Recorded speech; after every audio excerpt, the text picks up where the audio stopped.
بسم اللہ الرحمن الرحیم۔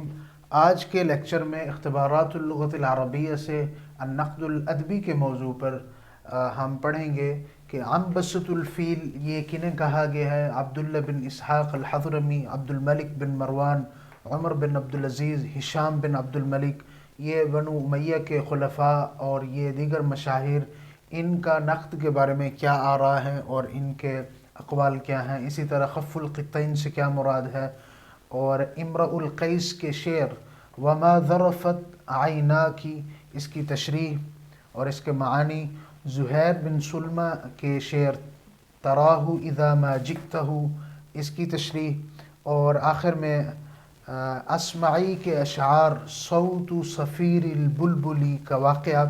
یہ ایک نہایت ہی منفرد اور عجیب واقعہ ہے کہ اسمعی ایک بہت بڑے شاعر ہیں، یہ ایک خلیفہ کے دربار میں انہوں نے یہ اپنا قصیدہ پیش کیا، اس پر ایک منفرد واقعہ ہے۔ آج کے لیکچر میں ہم یہ چیزیں پڑھیں گے، آئیے کتاب پر پڑھتے ہیں۔ ابرز النحاة الذین اسہموا فی النقد منہم، یہاں پہ یہ وہ شعراء کے نام، نحویوں کے نام لکھے ہوئے ہیں۔ سوال ہے کہ وہ ابرز النحاة بڑے بڑے نحوی جو تھے وہ انہوں نے بھی نقد میں حصہ لیا۔ یہ اصل میں تو ان کا علم نحو کے بارے میں تھا، لیکن ان لوگوں نے بھی نقد کے اندر حصہ لیا، تو یہاں پہ وہ نام موجود ہیں کہ وہ کون کون سے تھے۔ یحییٰ بن یعمر البصری، یہ انہوں نے بھی نقد میں حصہ لیا ہے۔ یہ ان کا پورا نام تھا یحییٰ بن یعمر البصری العدوانی، ہجری 129 میں یہ پیدا ہوئے ہیں اور سن 746 میں انہوں نے وفات پائی ہے۔ وفات ان کی ہجری کے حوالے سے موجود نہیں ہے۔ اس کے بعد ہیں عنبسۃ الفیل، یہ بھی ایک شاعر گزرے ہیں، ان کا نام بھی تھا عنبسۃ الفیل، یعنی عنبسہ بن معدان کہا گیا، فیل ان کا لقب تھا۔ یہ بھی بہت بڑے نحوی تھے۔ یہ ابو الاسود الدولی جو بڑے نحوی تھے، ان کے بعد جو بڑے نحوی ہیں ان میں ان کا شمار ہوتا ہے۔ اس کے بعد ہیں ابو عمرو بن العلا، یہ بھی اسی دور کے تھے، متصل تھے ان کے ساتھ۔ یہ ان کا پورا نام تھا ابو عمرو بن العلا التمیمی، یہ ہجری 70 میں پیدا ہوئے اور ہجری 154 میں انہوں نے وفات پائی ہے۔ یہ بھی بڑے نحوی تھے۔ اس کے بعد ہیں عبداللہ بن اسحاق الحضرمی، یہاں پہ یہ خا لکھا ہوا، خا نہیں ہے، یہ حا ہے، عبداللہ بن اسحاق الحضرمی، یہ بصرہ کے تھے۔ یہ بھی بہت بڑے نحوی تھے۔ سن 650 میں یہ پیدا ہوئے اور سن 735 عیسوی میں انہوں نے وفات پائی۔ تو جواب ہے کلہم صحیح، یہ تمام نحوی جو تھے یہ نقد میں اپنا حصہ انہوں نے ملایا تھا، چہ جائے کہ یہ نحو کے بڑے مشاہیر تھے۔ اس کے بعد ہے من قال لولا شعر الفرزدق لذهب ثلث اللغة، یہ جملہ کس نے کہا ہے کہ اگر فرزدق کا شعر نہ ہوتا تو لغت کا تیسرا حصہ جو ہے وہ موجود نہ ہوتا، لغت کا ثلث جو ہے وہ موجود نہ ہوتا۔ تو یہ کہا ہے فرزدق کے بارے میں ابو عبیدہ نے۔ اس کے بعد ہے من اہم النقاد فی العراق فی العصر الاموی، کہ عراق میں عصر اموی میں اہم ناقدین کون تھے، نقد کرنے والے کون تھے۔ تو یہاں پہ یہ نام لکھے ہوئے ہیں ان کے، عبداللہ بن اسحاق الحضرمی، یہ پیچھے بھی گزر چکے ہیں، اور اسی طرح ابو عمرو بن العلا التمیمی، یہ بھی گزر چکے ہیں۔ یہاں پہ تیسرے لکھے ہوئے ہیں جو وہاں نہیں تھے، یا عمران بن الحطان، یہ صدر اسلام کے شاعر تھے، بڑے عراقی تھے یہ بھی، ان کا لقب تھا عمران بن الحطان السماک، ہجری 84 میں انہوں نے وفات پائی ہے۔ تو یہاں پہ جواب ہے کلہم صحیح، کہ یہ تینوں شعراء جو لکھے گئے ہیں، یہ نحوی جو لکھے گئے ہیں، یہ عراق میں عصر اموی میں اہم ناقدین میں ان کا شمار ہوتا تھا، چہ جائے کہ یہ نحوی تھے۔ اس کے بعد ہے من الخلفاء والامراء الذين عرفوا بنقدهم وسعة اطلاعهم واحاطتهم باللغة الادب، کہ وہ بڑے امراء اور خلفاء کون تھے، یعنی ان خلفاء اور امراء میں سے وہ لوگ جنہوں نے جن نقد کے اوپر ان کی بڑی معلومات تھیں اور ادب اور لغت کے اوپر ان کا بڑا عبور تھا، وہ کون تھے؟ تو یہاں پہ وہ نام لکھے ہوئے ہیں۔ پہلے نمبر پہ عبد الملک بن مروان۔ یہ عبد الملک بن مروان یہ 5ویں اموی خلیفہ تھے۔ سن 646 میں یہ پیدا ہوئے، سن 705 میں انہوں نے وفات پائی ہے۔ عبد الملک بن مروان بن الحکم۔ دوسرے نمبر پہ ہیں عمر بن عبدالعزیز۔ یہ عمر بن عبدالعزیز جو تھے، یہ عبدالعزیز اور عبد الملک یہ دونوں بھائی تھے۔ عمر جو تھے یہ عبد الملک کے بھتیجے اور عبدالعزیز کے بیٹے تھے۔ تو یہ عمر بن عبدالعزیز پیچھے بتا چکے ہیں، یہ بھی 8ویں خلیفہ تھے اموی دور کے۔ اس کے بعد ہے ہشام بن عبد الملک۔ ہشام بن عبد الملک جو تھے یہ سن ہجری 72 میں یہ پیدا ہوئی، یہ 10ویں خلیفہ تھے اور ہجری 125 میں انہوں نے وفات پائی ہے۔ جمیعہم یہ تمام جو لکھے ہوئے ہیں یہ سارے خلفاء جو تھے ان کو نقد کے اوپر بھی وسعت تھی اور لغت اور ادب کے بارے میں بھی ان کو بہت علم تھا اور عبور رکھتے تھے۔ اس کے بعد ہے اکثر من ساہم من الخلفاء الامویین فی النقد الادبی ہوا عبد الملک بن مروان، کہ سب سے زیادہ جو خلفاء اموی میں نقد ادبی میں سب سے زیادہ جسے رغبت تھی وہ عبد الملک بن مروان تھے۔ اس کے بعد ہے من الذی جعل الاخطل اشعر العرب وشاعر بنی امیہ، کہ وہ کون سے شخصیت ہیں جنہوں نے اخطل کو عرب کا سب سے بڑا شاعر کہا ہے اور بنی امیہ کا شاعر کہا ہے انہیں؟ یہ عبد الملک بن مروان تھے۔ یہ کیونکہ خود بنو امیہ سے تعلق رکھتے تھے تو ان کا اخطل کے بارے میں خیال تھا کہ یہی اشعار العرب ہیں، کیونکہ یہ بنی امیہ کے شاعر تھے۔ اس کے بعد ہے من الذی قال للاخطل اتريد ان اکتب الى الآفاق انک اشعر العرب۔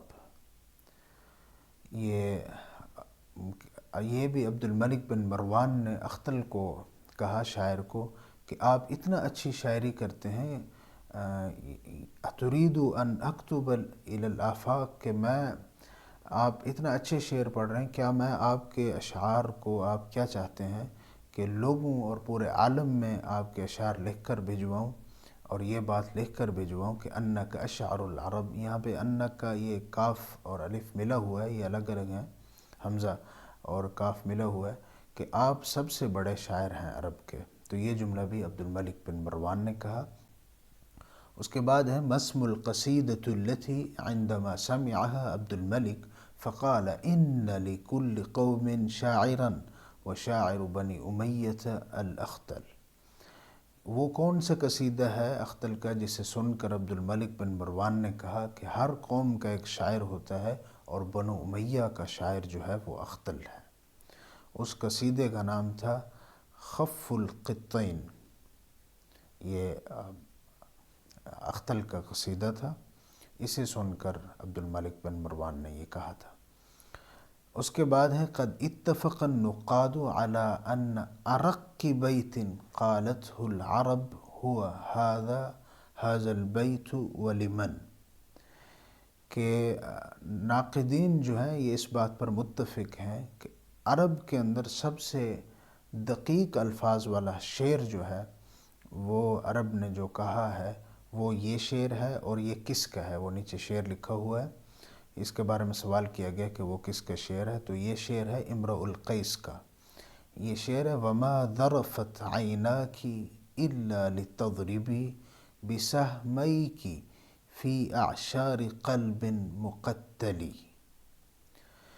کہ وما ذرفت عیناکی، کہ آپ کے، وہ اپنی محبوبہ کو امرؤ القیس کہہ رہا ہے کہ تمہاری آنکھوں سے، عیناکی دونوں آنکھوں سے،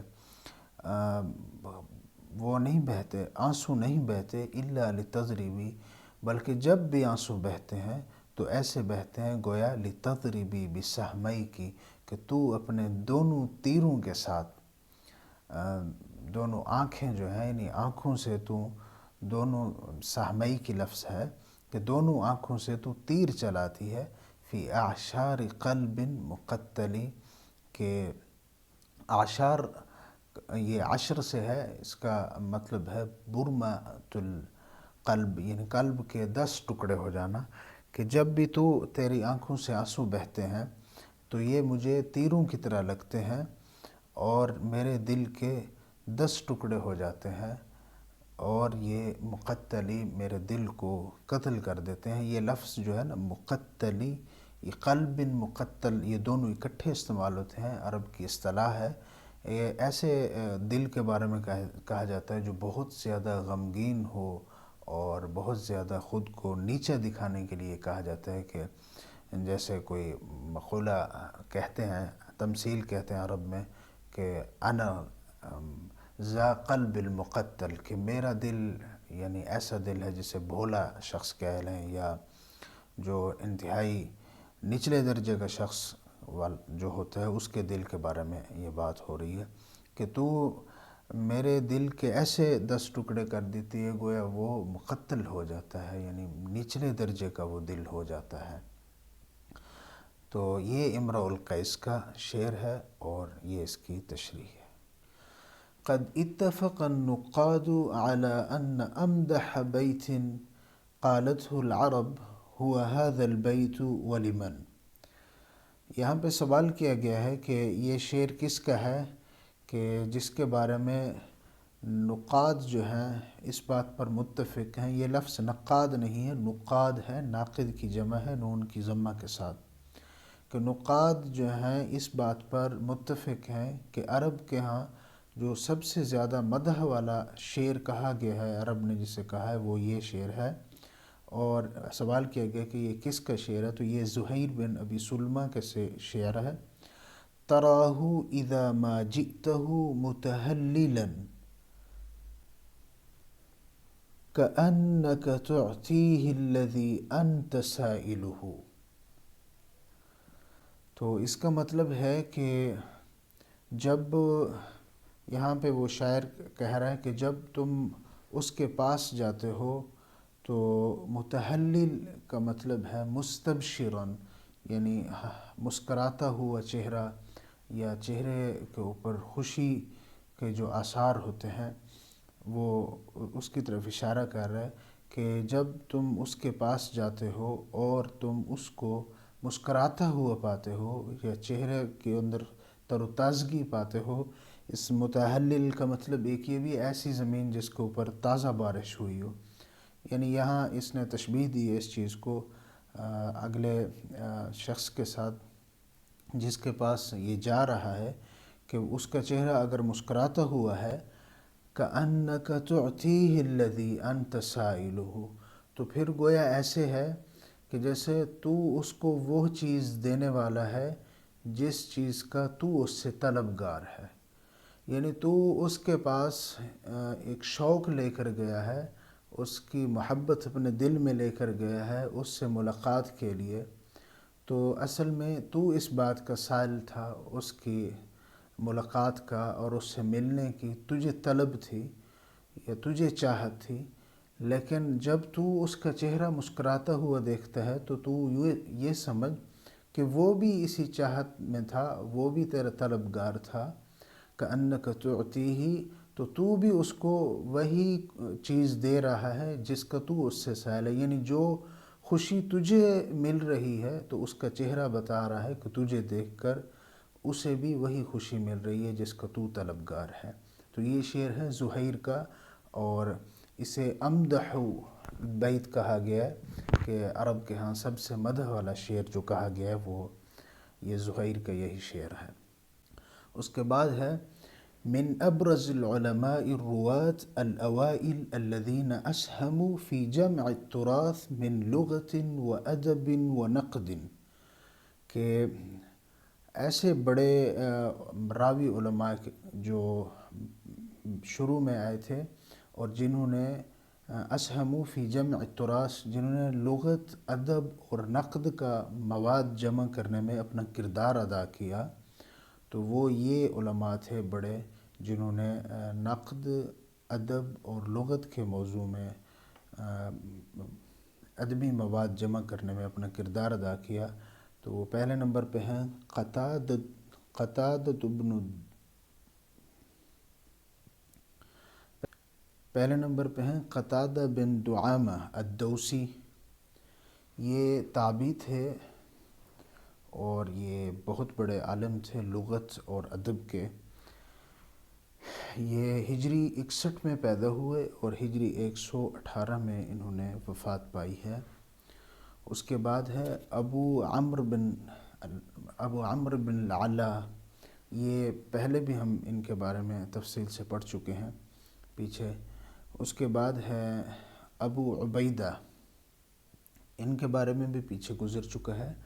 اور اس کے بعد ہے الاسمعی۔ تو اسمعی عبد الملک بن قریب ان کا مکمل نام تھا۔ یہ ہجری 121 میں پیدا ہوئے بصرہ کے اندر۔ یہ ان کا بھی بہت بڑے شعراء میں شمار ہوتا ہے۔ ان کے بارے میں ایک معروف قصہ ہے جو خلیفہ ابو جعفر المنصور عباسی خلیفہ تھے، ان کے بارے میں مشہور ہے کہ وہ ان کے پاس کوئی بھی شاعر اپنا کلام لے کر جاتا تھا تو وہ اس کلام کے بدلے اس کا حق ادا نہیں کرتے تھے، بلکہ وہ خلیفہ ابو جعفر منصور کہتا تھا یہ شعر تو میں نے پہلے سے سنے ہوئے ہیں۔ یعنی اس کا حافظہ اتنا تیز تھا اس عباسی خلیفے کا کہ وہ شاعر جب بھی اپنی کوئی غزل یا اپنا قصیدہ پیش کرتا تو یہ کہتا تھا کہ یہ تو میں نے پہلے سے سنا ہوا ہے، وہ ایک بار سن کر یاد کر لیتا تھا۔ اور اس نے ایک غلام رکھا ہوا تھا جو دیوار کے پیچھے سنتا تھا، اسے 2 بار سن کر یاد ہو جاتا تھا۔ اور ایک بار وہ خود شاعر جب پڑھتا تھا تو وہ سنتا تھا، دوسری بار وہ ابو جعفر خود پڑھتا تھا کہ دیکھو یہ تو میں نے پہلے سے سنا ہوا ہے، مجھے یاد ہے۔ اور پیچھے سے وہ جو غلام چھپا ہوتا تھا وہ دوسری بار ابو جعفر سے سن لیتا تھا تو وہ کہتا تھا کہ مجھے بھی یاد ہے۔ وہاں پہ اس نے ایک اور جاریہ لونڈی رکھی ہوئی تھی جو 3 بار سن کر یاد کر لیتی تھی، تو وہ لونڈی جو ہے ایک بار شاعر سے سنتی تھی، دوسری دفعہ ابو جعفر سے سنتی تھی، اور تیسری بار وہ اس غلام سے سنتی تھی، تو وہ بھی کہہ اٹھتی تھی کہ میں بھی یہ شعر پہلے سے سن چکی ہوں، یہ تو مجھے بھی آتے ہیں۔ تو وہ جو شاعر ہوتا تھا وہ وہاں سے شرمندہ ہو کر ناکام لوٹتا تھا، اور ابو جعفر جو ہے اس کو اپنے دربار سے بغیر انعام اکرام کے نکال دیتا تھا۔ تو یہ بات اسمعی جو شاعر تھے ان تک پہنچی، ان کو معلوم ہوا کہ یہ ایسا کرتے ہیں، شعراء کا حق مارتے ہیں، تو یہ ان کے دربار میں پہنچے اور انہوں نے کہا میں شعر سنانا چاہتا ہوں۔ اور وہ ابو جعفر نے ایک انعام بھی رکھا ہوا تھا کہ اگر کسی نے مجھے ایسے شعر سنائے جو میرے پہلے سے نہ سنے ہوئے ہوں تو میں اس کو جس چیز پہ اس نے اپنے اشعار لکھے ہوں گے اس چیز کے وزن کے مطابق میں سونا دوں گا اس کو۔ تو یہ جو اسمعی تھے یہ اپنے اس کے دربار میں گئے اور انہوں نے کہا کہ میں بھی اپنے شعر سنانا چاہتا ہوں۔ تو انہوں نے ایک بہت ہی مشکل قصیدہ انہوں نے تیار کیا تھا۔ اس قصیدے کا مطلع یعنی اس کا نام ہے صوت صفیر البلبلی۔ یہ انتہائی مشکل الفاظ پر مشتمل یہ قصیدہ تھا۔ انہوں نے جب یہ قصیدہ وہاں پہ پڑھا تو یہ اتنا مشکل تھا کہ ابو جعفر سے بھی یاد نہیں ہو سکا۔ اس قصیدے کے 2-3 اشعار سن لیں، وہ بہت ہی منفرد اور دلچسپ اور مشکل قصیدہ ہے۔ تو وہ قصیدہ کے چند اشعار میں پڑھتا ہوں۔ صوت صفیر البلبل ہیج قلب الثمل، فکم فکم تیمنی غزیل عقیقلی، قطفته من وجنة من لثم وردل الخجل، فولولت وولولت ولي ولي يا ويل لي، فقلت لا تولولي وبين اللؤلؤ لي، وفتية سقوقني قهوة كالعسل لي، شممتها بآنافي أزكى من القرنفل، والعود دندن دنلي، والطبل طبطب طبطب لي۔ تو یہ چند اشعار تھے، یہ مکمل ایک قصیدہ ہے کافی طویل۔ تو جب اس نے یہ شعر بہت ہی مشکل اشعار پڑھے تو ابو جعفر سے یہ یاد نہیں ہو پائے۔ اس نے غلام کو آواز دی تو غلام تو ویسے بھی 2 دفعہ سن کر یاد کرتا تھا، تو اسے بھی نہیں آئے، اور لونڈی جو چھپی ہوئی تھی جاریہ اس کو بھی نہیں آئے وہ شعر۔ تو ابو جعفر اس کی داد دینے پر مجبور ہو گیا۔ اس نے کہا اچھا وہ ورق دکھاؤ جس پر تم نے اشعار لکھے ہیں، تاکہ تمہیں ان اشعار کے بدلے میں اپنی شرط کے مطابق اپنا سونا دوں۔ تو یہ اصمعی جو تھے انہوں نے کہا کہ میں نے یہ اشعار جو ہیں لوہے کے ایک صندوق پر لکھے ہوئے ہیں جو باہر میرے اونٹ پر ہیں، اور اسے 4 آدمیوں سے کم آدمی نہیں اٹھا سکتے، اتنا وزنی ہے۔ تو وہ عباسی خلیفہ ابو جعفر المنصور بہت پریشان ہو گیا کہ یہ تو بہت زیادہ سونا دینا پڑے گا اس کو۔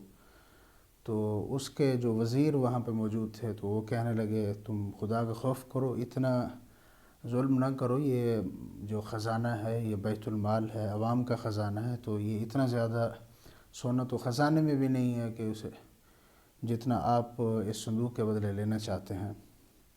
تو پھر اصمعی عبد الملک بن قریب نے کہا کہ مجھے آپ کا سونا نہیں چاہیے، لیکن میں نے یہ سنا ہے کہ آپ شعراء کا جو ہے نا حق مارتے ہیں۔ میری ایک شرط ہے، میں سونا نہیں لیتا، لیکن آج کے بعد اگر آپ کے دربار میں کوئی بھی شاعر آئے گا تو اس کے ساتھ یہ سلوک نہیں کیا جائے گا جیسا میں نے سنا ہے۔ تو اس کے بعد ابو جعفر المنصور نے شعراء کے ساتھ یہ سلوک بند کر دیا۔ بات کافی طویل ہو گئی بہرحال۔ تو یہاں پہ یہ سوال تھا کہ یہ تینوں جو علماء ہیں انہوں نے نقد لغت اور ادب کے اوپر اپنا کردار ادا کیا ہے، کام کیا ہے۔ اگر آپ کو یہ ویڈیو مفید لگی ہے، ویڈیو کو لائک کریں، شیئر کریں اور چینل کو سبسکرائب کریں۔